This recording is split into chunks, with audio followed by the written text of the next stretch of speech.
আবার আমরা টোটোতে করে চলে এলাম বর্ধমান জেলার কাঞ্চননগরে মা কঙ্কালেশ্বরী মন্দিরে। মন্দির চত্বরটি বেশ পরিষ্কার পরিচ্ছন্ন, খুবই সুন্দর। মাকে প্রথমে আমরা প্রণাম করে নিলাম। যেহেতু আমরা ভোগ প্রসাদ খাবো তার জন্য 10 টাকা জন পিছু আমরা কুপন কেটে নিলাম। এটা প্রসাদ খাওয়ানো হয় নিচতলাতে।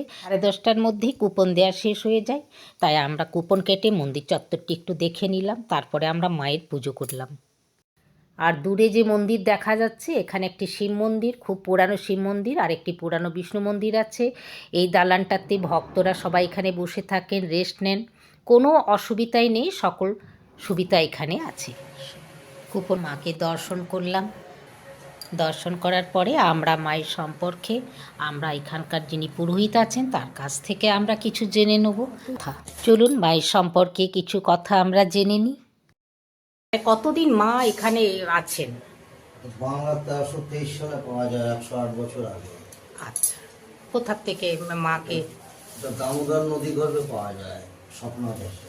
আচ্ছা, তারপরে এখানে মন্দিরটায় কোনো বিগ্রহ ছিল না, মন্দিরটা প্রতিষ্ঠা করা হয়।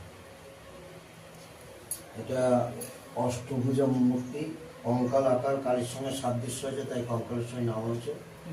এটা চামুন্ডার ধ্যানে পুজো হয়।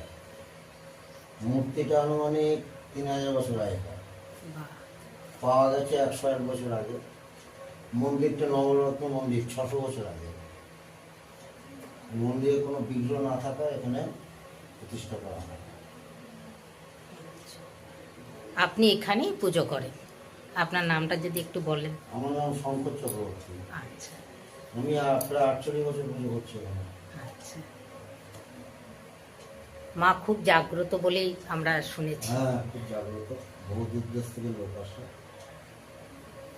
তো পুজো কি সকাল থেকেই শুরু হয়?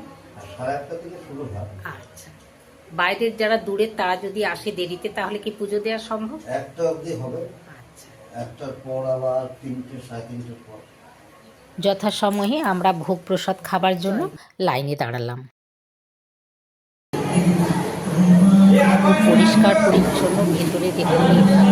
প্রথমে এখানে ভাত দেওয়া হলো, আলু ভাজা, ভাত,